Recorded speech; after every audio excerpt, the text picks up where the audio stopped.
Good morning, class. Good morning, ma'am. Morning, ma'am.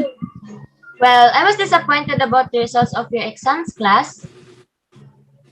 What do you mean by that, ma'am? Ma'am, can we all know about our grades? Okay, I'll call your names one by one followed by your grades. Almina Nadine, 27 over 50. Policarpio Mariela, 26 over 50. Ma'am, may I ask to know about the answer key and how will we able to make up for it? I'm not finished, Miss Nadine. Can I continue first before answering all your questions? Okay, ma'am, I'm sorry. Bernat Clarence, 25 over 50. Nagunay Noribel, 26 over 50. Now you Ma'am, may all talk about your concerns, starting with you, Miss Nadine. ma'am, may I know how we get those scores? If so, can we all make up for that? To answer your questions, I provided all the materials that are included in our exam, and I gave an extension about the submission. Ma'am, we get that score since some of the questions in our exams have not been discussed. Ma'am, please make some consideration or even make up for this. Ma'am, from now onwards, we will strive to study without any obstacle. Okay, I'll take some considerations with you all. You may now leave the meeting except for Miss Nadine. I'll talk with you for a second. With my ma'am. Thank you, ma'am. Okay, Miss Nadine, what were you acting like earlier? What was it, ma'am? You spoke to me in a high voice earlier. It is rude and ill-mannered to speak in a high voice to a teacher or any professor. Ma'am, I apologize for what I asked earlier. It was a misunderstanding because my microphone is near in my mouth, which causes to change the tone of my voice. Okay, next time ask me politely if you have any concerns regarding exams and do not repeat this. Is it clear? Yes, ma'am. I will not repeat this. Thank you so much for your consideration, ma'am, and it was an amazing conversation with you, ma'am. You're welcome. Take care. My name is Jana Anton de Leon. In the scenario, we saw a conversation between the professor and her students in which the teacher addressed the exam results with her students and expressed her disappointment with the results. We can see that one of her students, Nadine, interrupted her as she was still speaking. This is an ethical conversational behavior because one of the ethical behaviors is to be an active listener and not interrupt while the speaker is still discussing a particular topic. But Nadine does the opposite. She should have waited until the teacher had finished explaining their grades before speaking. The tone of her voice, which seems as if she is upset about the grade she received, is another indication of unethical behavior. She should speak calmly and politely about her score so that the teacher does not misinterpret what she is trying to say. But in the end, Nadine and her teacher discussed the misunderstanding that happened, and Nadine didn't mean to shout, and the tone of her voice is in that manner because her microphone is near to her mouth. These types of misunderstandings happen in online classes frequently. Therefore, we must be cautious and mindful of our actions to avoid ineffective communication. Good day everyone, I'm Masiya Andal from Group 1, and we were asked what ethics and communication is. We have found different definitions of ethics and communication, and I'm here to discuss them to you. First, ethics in communication is the way a speaker speaks in a clear, succinct, honest, and responsible manner. It helps to build credibility, improve decision making, and build trust between the two parties. Ethics establishes the foundation for right and wrong, allowing two parties to speak with the fundamental knowledge of expectation. Next, ethical communication is necessary for responsible thinking, decision making, and establishing relationships. According to Credo for Ethical Communication, ethical communication is necessary for responsible thinking, decision making, and establishing sustainable relationships. It is important to consider these things to have effective communication.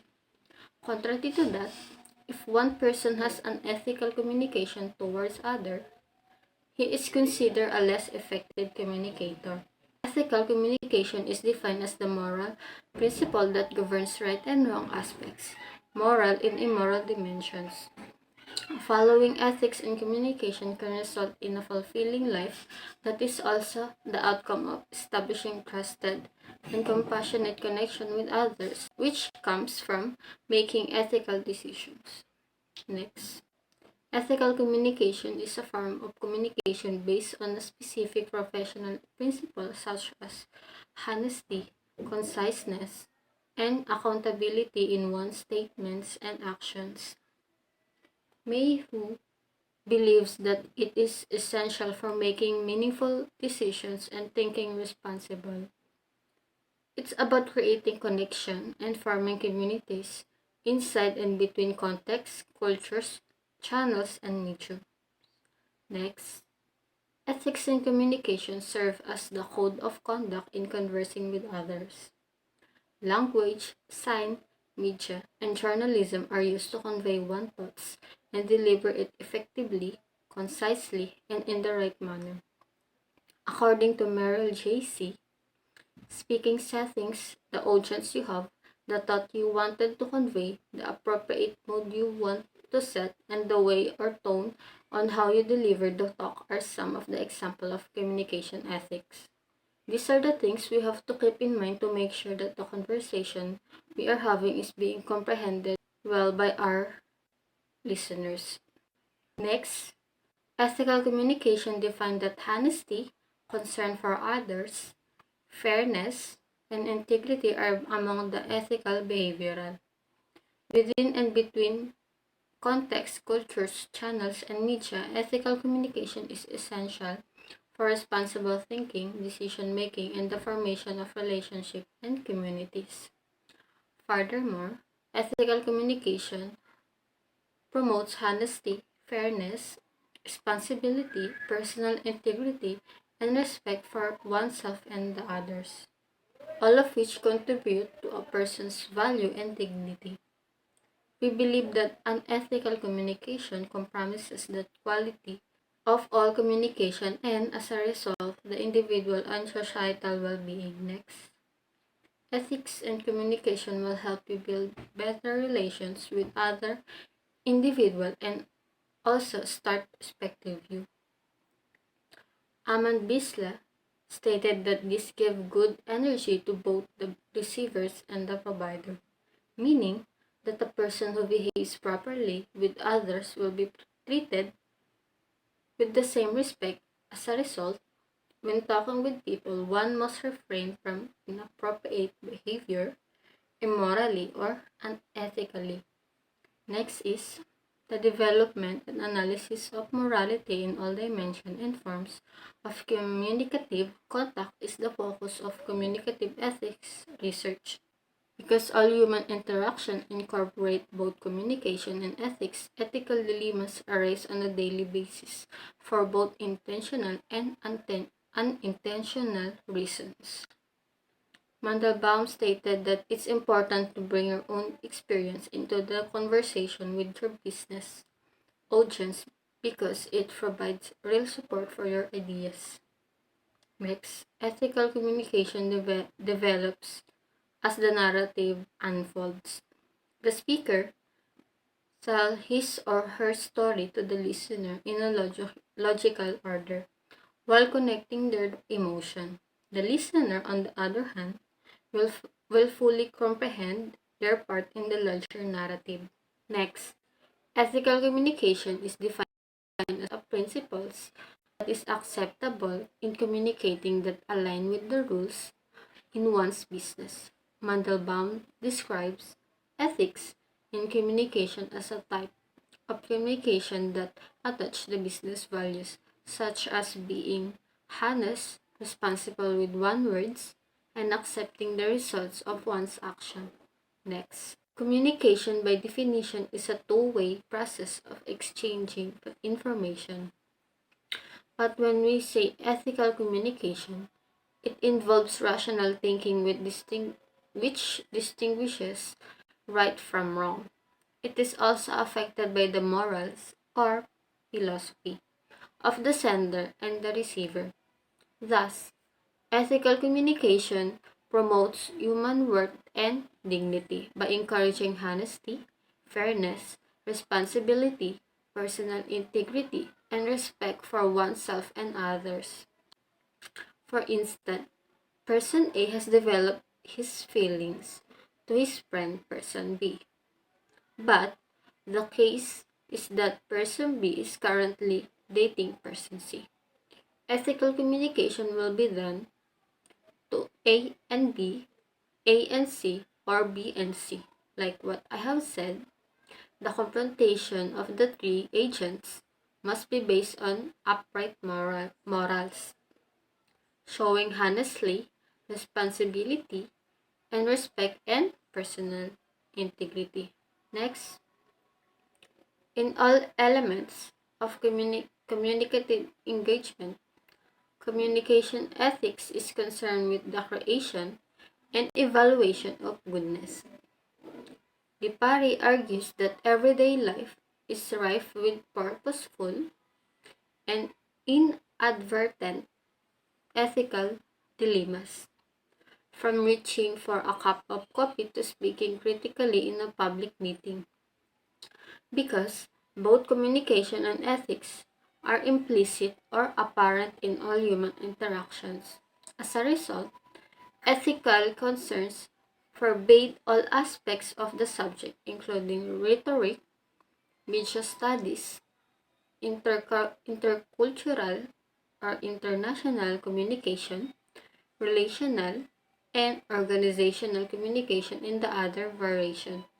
Next, ethical communication is fundamental to responsible thinking, decision making, and the development of relationships and communities within and across contexts, cultures, channels, and media.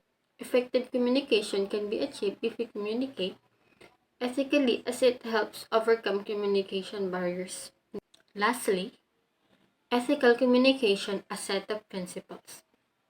According to Mandelbaum, it understands that one thoughts must be conveyed, expressed effectively and concisely, and that the resulting actions or consequence will be based solely on how the message was communicated.